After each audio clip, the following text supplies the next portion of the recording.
είναι σχεδόν 900-1000 χρόνια πριν από σήμερα.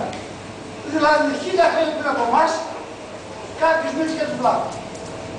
Είναι ένας ραβίνος, Εβραίος, Βενιαμίν εδώ με Πετουδέλης, δηλαδή από το λέδο της Ισπανίας.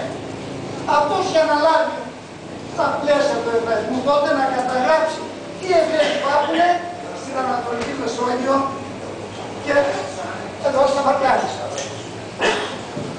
Το κείμενο που έχει αφήσει θεωρείται από τα πιο σημαντικά του είδους. Για την Ελλάδα έχει 3 σελίδες. Έχει ένα κομμάτι για τους βλάχους. Είναι πολύ σημαντικό. Παρένθεση. Δεν θα πω ό,τι σκέφτομαι εγώ. Ούτε καν ό,τι σκέφτεστε εσείς. Θα μιλήσουμε με τα μάτια και με τα κείμενα των περιηγητών. Ό,τι είδα να πει και καταγράψει.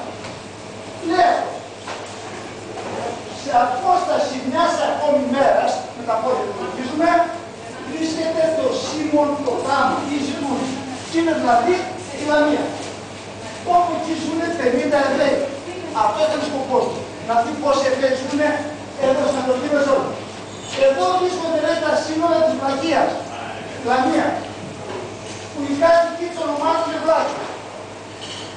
Είναι αναλαφή και γρήγορη, σαν ζαργάρια, και κατεβαίνουν τα βουνά στους ελληνικούς γάμους και αλυσία και αρπαγές. Κανείς δεν κινδυνεύει το πόλεμο μαζί τους, ούτε μπορεί να τους υποτάξει. Γιατί τα καταπίδια άκους είναι απρόσιτα και αυτοί μονάχα γνωρίζουν τους φόμους. Δεν είναι λέει, ούτε χριστιανοί, ούτε Εβραίοι. Αυτά λέει πριν από 1000 σχεδόν χρόνια ο Βενιαμίν για τους Βλάχους.